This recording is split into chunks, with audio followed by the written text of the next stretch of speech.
Film की शुरुआत होती है और हमें बताया जाता है कि चाइना के माउंटेन्स के अंदर बहुत सालों पहले कुछ फॉसिल्स पाए गए, यानी कि जानवरों के बहुत पुराने जीवाश्म। और उनके बारे में इन्वेस्टिगेट करने के लिए उन्होंने एक टीम बनाई जिसका नाम उन्होंने ब्यूरो 749 रखा। वो लोग जब साइंटिस्ट के साथ उन माउंटेन्स की केप के अंदर गए, वहां पर उन्हें एक ह्यूमनॉइड स्कल मिला, यानी कि वो स्कल इंसान जैसा तो दिख रहा था, लेकिन वो किसी इंसान का स्कल तो नहीं था, क्योंकि उसे देखने पर ऐसा लग रहा था जैसे वो किन्हीं दो लोगों का स्कल हो। वो लोग माउंटेन के अंदर खुदाई करते हैं क्योंकि वो यहाँ पर किसी चीज को ढूंढ रहे थे, और जैसे ही इन लोगों को वहाँ पर किसी बड़े जायंट क्रिएचर का स्कल मिलता है तो वो लोग उस स्कल को बाहर निकालते हैं, जिससे बाहर निकालते ही उस केप के अंदर एक एक्सप्लोजन हो जाता है। इस एक्सप्लोजन की वजह से यहाँ पर बहुत सारी तबाही हो जाती है, जिससे काफी सारी चीजें बर्बाद हो जाती हैं। अब इस इंसिडेंट के बाद साइंटिस्ट टियांग इस केप के अंदर रिसर्च करना चाहते थे, जो कि इतना आसान नहीं होने वाला था। इसीलिए वो इस काम के लिए कुछ सोल्जर्स को चुनते हैं, जिनमें एक इनकी बेटी लियांग पिन भी थी। और साथ ही साथ हम इस टीम में इस मूवी के मेन कैरेक्टर यू भाई को भी देखते हैं। यू भाई और उसके दोस्त के साथ साथ इस टीम में और भी बहुत सारे लोग थे। खैर, अब ये सभी लोग केप के अंदर जाने लगते हैं और आगे बढ़ने पर ये लोग एक ऐसी जगह पर पहुंचते हैं जिसके बारे में माना जाता था कि ये जगह घोस्टली ट्राइब है, यानी कि पहले वहां पर घोस्ट रहा करते थे, लेकिन अब वो घोस्ट का किंगडम यहाँ से खत्म हो चुका था।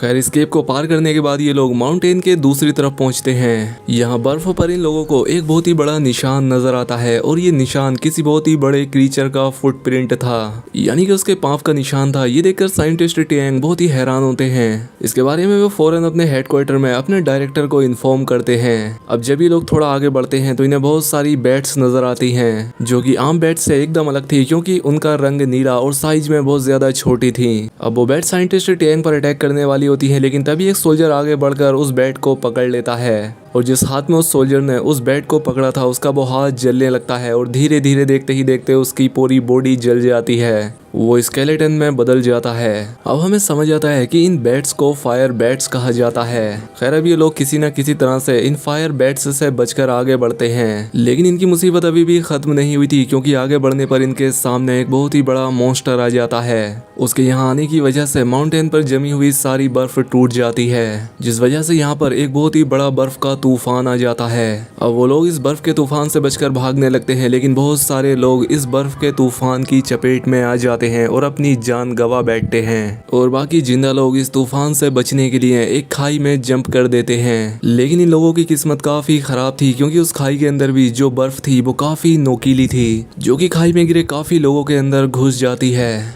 जिससे उन लोगों की भी जान चली जाती है। और इसके बाद हम यहीं पर इस मूवी के मेन कैरेक्टर यू भाई और यांग पिन को देखते हैं, जो कि एक रस्सी से अटक जाते हैं, और जैसे ही वो उस खाई के अंदर गिरते हैं तो वो बाकी लोगों की तरह मरते नहीं हैं, बल्कि बर्फ के ही एक पिलर से लटक जाते हैं। लेकिन थोड़ी ही देर में इनकी रस्सी भी टूट जाती है और ये दोनों भी खाई में गिर जाते हैं। इसके बाद हमें थोड़ी देर बाद का सीन दिखाया जाता है, जहाँ पर यू बाई को होश आता है। वो देखता है वो जिंदा बच गया है, और उसके साथ ही यांग पिन भी है, और साथ ही यांग पिन के फादर साइंटिस्ट टियांग के साथ साथ उसका एक दोस्त भी बच गया था। खैर, अब साइंटिस्ट टियांग इन्हें लेकर आगे बढ़ते हैं, और ये लोग एक टावर तक पहुंचते हैं जिसका नाम डीमन टावर था। यहाँ आने पर हमें पता लगता है कि साइंटिस्ट टियांग इस जगह को काफी समय से ढूंढ रहे थे, और मूवी का पूरा रहस्य भी इसी टावर में छिपा हुआ है। वो साइंटिस्ट जैसे ही टावर के सामने रखे हुए कैंडल्स जलाते हैं तो वो टावर भी जलने लगता है, और यहीं पर जहां इन्होंने कैंडल्स जलाई थी वहीं से एक बहुत ही बड़ी लाइट वेव भी प्रोड्यूस होती है। और साथ ही साइंटिस्ट अपनी बेटी यांग पिन और यू वाई से कहते हैं कि ये टावर एक बहुत ही लंबे अरसे से बंद है, और ये किसी का इंतजार कर रहा है कि कोई यहाँ आए और उसे खोले। इसीलिए वो इन दोनों से अंदर जाने के लिए कहता है। अब इन दोनों के अंदर जाते ही टावर का ऊपर वाला हिस्सा भी खुलने लगता है, जहाँ से बहुत तेज लाइट अंदर आ रही थी, जैसे इन्होंने सूरज का दरवाजा खोल दिया हो। और उसी के साथ साथ हम इस टावर के बाहर बहुत सारे लोगों की सोल्स भी देखते हैं, और साथ ही वहां पर मौजूद पत्थर अब हवा में उड़ने लगे थे। और इससे पहले वो टावर पूरी तरह से खुल पाता, यू भाई का वो दोस्त उस कैंडल पर गिर जाता है जो साइंटिस्ट ने जलाई थी, और उसके गिरते ही ये टावर भी बंद हो जाता है। यहाँ पर हमें पता लगता है कि ये कैप्टन ने जानबूझकर किया था, क्योंकि वो डीमन टावर को नहीं खोलना चाहता था, जिसकी वजह हमें आगे पता चलेगी। जहाँ पर वो आदमी ह्यूबाई को ये सारी बातें बता ही रहा होता है कि तभी फिर से उन पर वही फायर बैट्स अटैक कर देती हैं। अब खुद ह्यूबाई का वो दोस्त बाकी लोगों को यहाँ से भगा देता है और खुद उन चमगादड़ के सामने जाकर खड़ा हो जाता है। अब जैसे ही सारे लोग वहाँ से दूर चले जाते हैं और वो बैट्स उसके पास आ जाती हैं, तो वो खुद को एक ग्रेनेड से ब्लास्ट कर लेता है। वो खुद तो मरता है, लेकिन अपने साथ बहुत सारे फायर बैट्स को भी मार देता है। लेकिन कुछ बैट्स अभी भी बच जाते हैं जो कि बाकी लोगों का पीछा कर रहे थे, और अब इसीलिए ये लोग उनसे बचते बचते एक वाटरफॉल तक पहुंचते हैं। लेकिन यहाँ पर एक बैट ह्यूबाई पर अटैक कर देता है, जिसे देखकर यांग पिन जल्दी से उसे पानी में फेंक देती है और खुद भी उसके साथ साथ पानी में जंप कर देती है। लेकिन अभी पानी में गिरकर भी ये लोग बचे नहीं थे, क्योंकि पानी के अंदर एक बहुत ही बड़ा खौफनाक क्रीचर इन पर अटैक कर देता है, जिसमें ह्यूबाई तो बच जाता है, लेकिन वो क्रीचर यांग पिन को पूरा खा लेता है। इसके बाद सीन चेंज होता है और हम ह्यूबाई को एक हॉस्पिटल में देखते हैं, जहाँ पर उनकी टीम ब्यूरो 749 का डायरेक्टर उन्हें बताता है कि हमारी पूरी की पूरी टीम मर गई है सिवाय तुम्हारे, क्योंकि इस हादसे में उसकी दोस्त यांग पिन भी मर गई थी। और अब इसलिए वो ये जॉब नहीं करना चाहता था, इसलिए वो यहाँ से जाकर एक लाइब्रेरियन की जॉब ढूंढता है, जहाँ पर मिस्टर यांग उसे अपनी लाइब्रेरी में रख लेते हैं। इसके बाद ये डिनर के लिए एक रेस्टोरेंट में जाते हैं, जहाँ पर ह्यूबाई को अपने एक बचपन का दोस्त मिलता है। और वहीं हमें दूसरी तरफ ब्यूरो 749 को दिखाया जाता है, यानी कि उसी ग्रुप को जिसमें पहले ह्यूबाई काम किया करता था, जहाँ पर उन्हें कॉफिन में यांग पिन मिली थी। लेकिन हैरानी की बात यह थी कि यांग पिन अपनी याददाश्त भूल चुकी थी। और दूसरी तरफ हमें यह भी दिखाया जाता है कि यांग पिन के फादर भी अभी जिंदा थे, जो कि इन लोगों को एक्सीडेंट वाली जगह से 1200 मील दूरी पर मिले थे। इसके बाद हमें एक वीरान शहर को दिखाया जाता है, जिसे देखने पर ऐसा लग रहा था जैसे यहाँ पहले कभी कोई रहता ही ना हो, क्योंकि इस पूरे शहर पर कुछ अजीब से क्रीचर्स ने अटैक कर दिया था। इसके बाद हम साइंटिस्ट यांग को उनकी टीम के डायरेक्टर से मिलते हुए देखते हैं, और यहाँ पर साइंटिस्ट डायरेक्टर को कुछ बता रहे थे जिस वजह से वो शहर तबाह हुआ था। वो बताते हैं कि मैंने गलती से दूसरी दुनिया का दरवाजा खोल दिया था, जिस वजह से बहुत सारे एलियंस और क्रीचर यहाँ पर आ गए हैं। वो यहाँ आकर तबाही फैला रहे हैं और अब मुझे ही इन्हें रोकना होगा।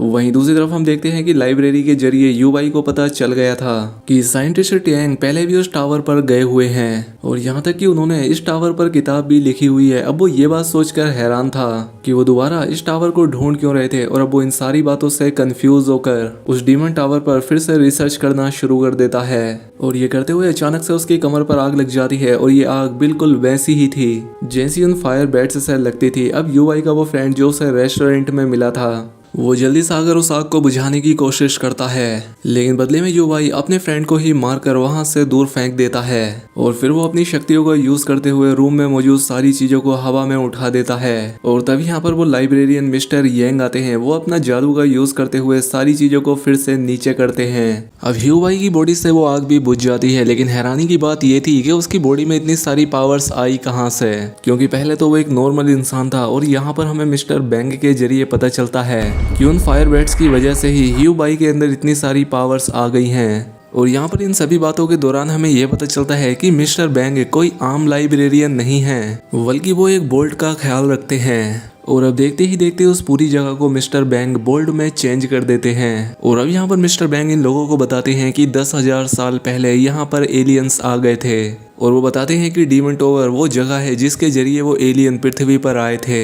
यानी कि वो टावर उनका है। वो आगे बताते हैं कि बाद में वो एलियंस इंसानों को नुकसान पहुंचाने लगे, और इसीलिए ह्यूबाई के पेरेंट्स ने उन्हें मार दिया था। और वो जो डीमन टावर था जिसके जरिए वो एलियन आया करते थे, उसे अपनी बॉडी के जरिए सील कर दिया था। यानी कि अगर हम इस मूवी में थोड़ा पीछे जाएं, जहाँ पर साइंटिस्ट यांग डायरेक्टर को बता रहे थे कि मैंने वो एलियंस का दरवाजा खोल दिया था, तो असल में उन्होंने वो टावर को ही ओपन किया था जिसके जरिए कुछ एलियंस यहाँ पर आ गए थे।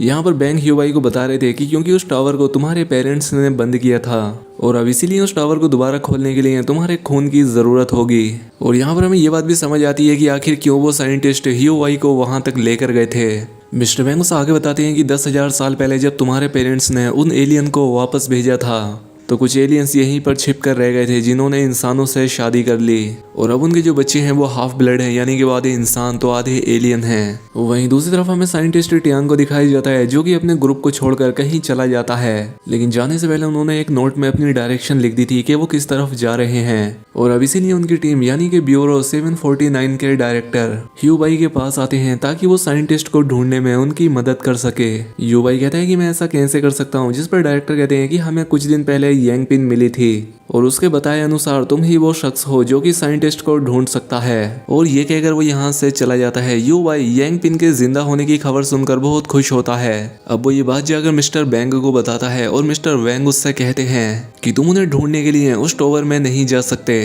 क्योंकि तुम पहले भी जब उस टावर में गए थे तो उसका दरवाजा खुल गया था, जिसके जरिए बहुत सारे क्रीचर्स पृथ्वी पर आ गए। लेकिन यू वाई के बार बार कहने पर वो उसे उन साइंटिस्ट को ढूंढने की परमिशन दे देते हैं। अब यू वाई का वो उसका बचपन का फ्रेंड भी उसके साथ जाने की रिक्वेस्ट करता है और अब ये दोनों मिलकर यांग पिन के पास जाते हैं। लेकिन यांग पिन के पास जाने पर यू वाई को बहुत दुख होता है, क्योंकि उसे अपना पास्ट याद ही नहीं था और वो ह्यू वाई से अपना नाम शेरेली बताती है। और अब यांग पिन के पास साइंटिस्ट का एक स्टूडेंट आता है, क्योंकि ये साइंटिस्ट को ढूंढने में इनका लीडर होने वाला था। और अब इसीलिए ये सभी लोग मिलकर उस साइंटिस्ट को ढूंढने के लिए निकल जाते हैं। और अब रास्ते में ह्यू वाई सब लोगों से कहता है कि मुझे शक है कि साइंटिस्ट किसी खास मिशन की वजह से वहां पर बार बार जा रहे हैं। खैर अब इसी रात ये लोग यहीं पर एक जगह पर रुककर आराम करते हैं और जब ये सुबह उठते हैं तो यहाँ पर बहुत ही बड़ा एक तूफान आ रहा होता है। वो इस रेगिस्तानी तूफान से बचकर भागने लगते हैं, लेकिन इस भागादौड़ी में उनके कुछ साथी पीछे छूट जाते हैं और अभी उस शहर के अंदर आ जाते हैं जिसके बारे में मैंने आपको पहले बताया था, जिन्हें उन क्रीचर्स ने अटैक करके बर्बाद कर दिया था।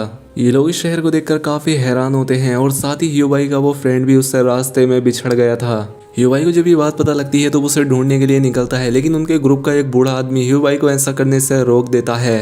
कहता है कि अगर उनके साथ हमारे जानवर हुए तो वो रास्ता नहीं भटकेंगे, क्योंकि इस रेगिस्तान के रास्ते उन जानवरों को याद होते हैं। और वहीं हम दूसरी तरफ ह्यू वाई के फ्रेंड के साथ बाकी लोगों को भी देखते हैं जो कि उनसे बिछड़ गए थे, जहाँ पर एक बहुत ही बड़ा अजीब सा मॉन्स्टर उन लोगों पर अटैक कर देता है और उनमें से कई सारे लोगों को मार देता है। अब यहाँ पर ह्यू वाई के फ्रेंड को एक साइकिल मिल जाती है और वो यहाँ से बचकर भागते हुए ये दो लोग उस शहर में पहुंच जाते हैं जहाँ पर ह्यू वाई था। ह्यू वाई अपने दोस्त को देखकर बहुत खुश होता है, लेकिन उसका दोस्त काफी डरा हुआ यहाँ आया था। वो यहाँ पर रोते हुए इन्हें उन क्रीचर के बारे में बताता है। वो कहता है कि हमें जल्द से जल्द इस जगह से निकलना चाहिए और अब इसलिए ह्यू वाई अपने मिशन लीडर से यहाँ से चलने के लिए कहता है, लेकिन वो कहता है कि नहीं, हम किसी भी कीमत पर इस मिशन को नहीं छोड़ सकते। और वो यहाँ पर अपने मिशन का मेन मकसद बताता है। वो कहता है कि हमारा मकसद सिर्फ साइंटिस्ट को ढूंढना ही नहीं है, बल्कि उन क्रीचर्स को भी ढूंढना है जो कि लोगों को मार रहे हैं। लेकिन ह्यू वाई कहता है कि तुम पागल हो, हमें यहाँ से जाना चाहिए। और साथ ही वो अपनी दोस्त यांग पिन को भी यहाँ से चलने के लिए कहता है, लेकिन वो भी यहाँ से जाना नहीं चाहती थी। अब मिशन लीडर कहता है कि तुम लोग डर कर यहाँ से क्यों भाग रहे हो? क्या तुम उन लोगों को भूल गए हो जो माउंटेन पर तुम्हारे साथ थे और वो सबके सब मर गए थे? और ये बात सुनकर ह्यू वाई भी इमोशनल होकर इनके साथ रुक जाता है और तभी उन्हें यहाँ पर उन क्रीचर्स की आवाजें आने लगती हैं। ये लोग जल्दी जल्दी अपने हथियार उठाकर तैयार हो जाते हैं और जैसे ही वो क्रीचर इन पर अटैक करता है, ये सभी लोग एक साथ अपनी गन से शूट करके उसे गिरा देते हैं। लेकिन मुसीबत अभी खत्म नहीं हुई थी, क्योंकि उनके पीछे से एक और क्रीचर उन पर अटैक करने के लिए आ जाता है। ये उस पर भी शूट करने की कोशिश कर रहे थे, लेकिन वो मॉन्स्टर इनसे बचता हुआ आगे भाग जाता है, जिसके पीछे अब यांग पिन यानी कि शेरेली भी भाग रही थी। और अब यांग पिन भी उसके पीछे पीछे भागता हुआ एक ऐसी जगह पर पहुंच जाता है जहां पर उस जगह की छत पर इंसानों की डेड बॉडीज लटकी हुई थी और उसी रूम में उसे जमीन पर एक बहुत बड़ा सा होल भी दिखता है। वहीं बाहर हम बाकी लोगों को देखते हैं जिनके सामने बहुत सारे क्रीचर्स आ जाते हैं और ये लोग उनसे लड़ने की तैयारी कर रहे थे। अब ह्यू वाई उस होल से होता हुआ एक ऐसी टनल में आ जाता है और वो टनल एक ऐसी जगह पर आकर खुली थी जो कि एक बोल्ट था और ये बोल्ट मिस्टर बैंग ने इन्हें पहले ही दिखाया था। उन्होंने बताया था कि इस बोल्ट का ख्याल वो खुद रखते हैं और तभी यहाँ पर एक क्रीचर उस पर अटैक कर देता है, जिस क्रीचर के अटैक की वजह से अब ह्यू वाई वहाँ पर गिर जाता है। और तभी यहाँ पर यांग पिन आती है और वो उस क्रीचर से यहाँ ऐसे मिलती है जैसे वो उसका पालतू हो।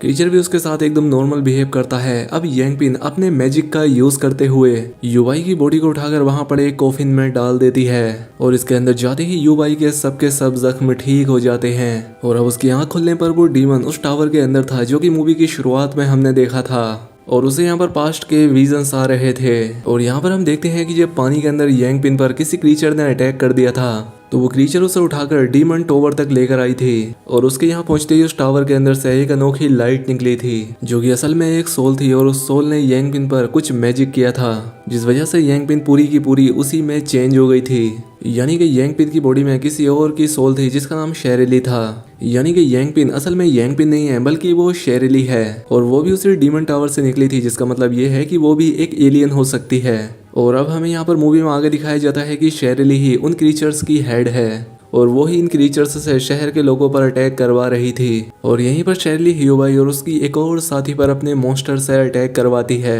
लेकिन ह्यूबाई का एक साथी अपनी उस दोस्त को जल्दी से एक बस के अंदर बुला लेता है, लेकिन वो क्रीचर उनका पीछा नहीं छोड़ता, यहाँ तक कि वो उस बस को भी तोड़ देता है। दूसरी तरफ हमें फिर से डीमन टावर का सीन दिखाया जाता है जहाँ ह्यूबाई था, पर वो सोल शेरली जिसने यंगपिन को अपने काबू में किया हुआ था, वो ह्यूबाई से उस टावर को खोलने के लिए कह रही थी, क्योंकि ह्यूबाई वो इंसान था जो इस टावर को खोल सकता है। शेरली उसे कहती है कि अगर तुम इस टावर को खोल दोगे तो मैं तुम्हें यंगपिन वापस कर दूंगी। यहाँ पर जब शेरली देखती है कि ह्यूबाई इस बात के लिए तैयार नहीं हो रहा, तो वो कहती है कि मैं तुम्हारी टीम के हर एक इंसान को मार दूंगी। लेकिन ह्यूबाई अभी भी उसकी बातों में नहीं आया था। वो उससे कहता है कि अगर तुमने ऐसा किया तो मैं तुम्हें ही मार दूंगा, लेकिन मैं इस टावर को नहीं खोलूंगा। उसकी बात सुनकर शेरली उसे उस जगह पर टेलीपोर्ट कर देती है जहाँ पर उसके साथी शेरली के क्रीचर्स से लड़ रहे थे। यहाँ पर ह्यूबाई भी उन क्रीचर्स से लड़ने लग जाता है, लेकिन एक क्रीचर उस पर आकर अटैक कर देता है, जिसकी वजह से वो मरने वाला था। और यहाँ पर तभी यंगपिन आती है, जिसकी बॉडी पर शेरली ने कब्जा किया हुआ था। वो यहाँ आकर ह्यूबाई को उन मॉन्स्टर से बचाती है। वो उसका सर अपनी गोद में रखती है, जहाँ पर ह्यूबाई कहता है कि तुम बिल्कुल मेरी दोस्त यंगपिन जैसी लग रही हो। और ये कहते ही वो उसे शूट कर देता है, जिस वजह से उसके अंदर शेरली की जो सोल थी वो मर जाती है, और साथ ही साथ उसके भेजे हुए मॉन्स्टर भी खत्म हो जाते हैं। और साथ ही वो डीमन टावर भी। अब मरने से पहले शेरली उसे बताती है कि तुम ही वो इंसान थे जो मुझे मार सकते थे। और ये कहते ही वो यंगपिन की बॉडी से निकल जाती है, क्योंकि ह्यूबाई ने यंगपिन की बॉडी को शूट किया था, इसलिए वो भी मर गई थी। लेकिन फिर भी वो हार नहीं मानता और वो यंगपिन की बॉडी को उठाकर उस बोल्ट में लेकर जाता है, जिसकी हिफाजत मिस्टर बैंग किया करते थे। और मिस्टर बैंग ने उसे बताया था कि इस बोल्ट से किसी भी मरे हुए इंसान को जिंदा किया जा सकता है, इसलिए वो यंगपिन को इस कॉफिन में डाल देता है। अब हमें यंगपिन के पास्ट के बारे में बताया जाता है, यानी यंगपिन के जो साइंटिस्ट फादर थे उन्होंने एक एलियन से शादी की थी, और क्योंकि उसके अंदर थोड़ी एलियंस की भी पावर थी, इसीलिए वो लोगों को जिंदा कर सकती थी। और जब उसने एक चिड़िया को जिंदा किया तो उसकी माँ ने उसे ऐसा करने से मना कर दिया था। और क्योंकि यंगपिन की मोम भी यंग एज में मर गई थी, और इसीलिए यंगपिन भी यंग एज में मर सकती थी, और इसीलिए उसको बचाने के लिए उसके फादर साइंटिस्ट वो उस डीमन टावर को ढूंढ रहे थे, ताकि वो उस डीमन टावर के अंदर जाकर उस कर्ज का कोई इलाज ढूंढ सके। वही हमने मूवी की शुरुआत में देखा था, जब वो लोग उस बर्फीली खाई में गिर गए थे तो वो सब लोग वहां पर मर गए थे, और यहाँ पर यंगपिन ने अपनी पावर्स का यूज करते हुए वहां पर सबको जिंदा कर दिया था। और क्योंकि यंगपिन के अंदर ही वो पावर थी जिसकी वजह से वो इंसानों को जिंदा कर सकती थी, तो ये पावर किसी और के अंदर नहीं थी। और इन्हीं पावर्स की मदद से वो कॉफिन जो कि लोगों को जिंदा किया करता था, वो यंगपिन को जिंदा नहीं करता। और इसी वजह से अब उसका फ्रेंड ह्यूबाई बहुत ही दुख के साथ उसे अलविदा कहकर यहाँ से जाने लगता है। और अब मूवी के आखिरी सीन में हम देखते हैं कि इन लोगों के यहाँ से जाते हुए इनके पीछे से वो क्रीचर इन्हें देख रहा था, यानी कि वो अभी भी जिंदा था। और उसको दिखाते हुए ही ये फिल्म यहाँ पर खत्म हो जाती है। तो दोस्तों उम्मीद करता हूँ आपको ये वीडियो पसंद आई होगी। अगर वीडियो अच्छी लगी तो वीडियो को लाइक और कमेंट करके ज़रूर बताएं, और चैनल पर पहली बार आएँ तो सब्सक्राइब भी कर लें। मिलते हैं हमारी अगली वीडियो में।